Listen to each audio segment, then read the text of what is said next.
From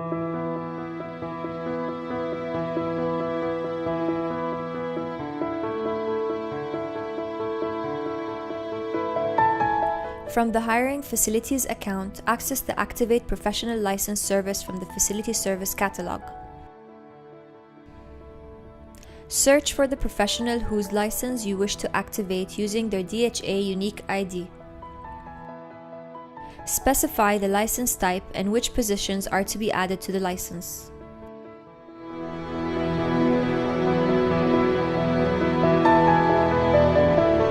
From the Professionals account, navigate to the dashboard and click on the License and Registrations widget. Click on Accept to accept the incoming license activation request.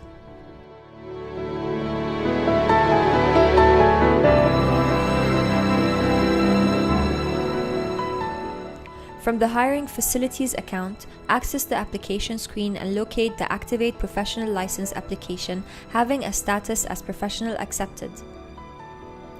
Open the application and fill in the delivery details. This is where the license card will be delivered. If the professional in the application is 65 or older, you will also be required to search for the professional's medical fitness results at this stage. Click on Submit, review the form information, and pay for the application for it to be processed.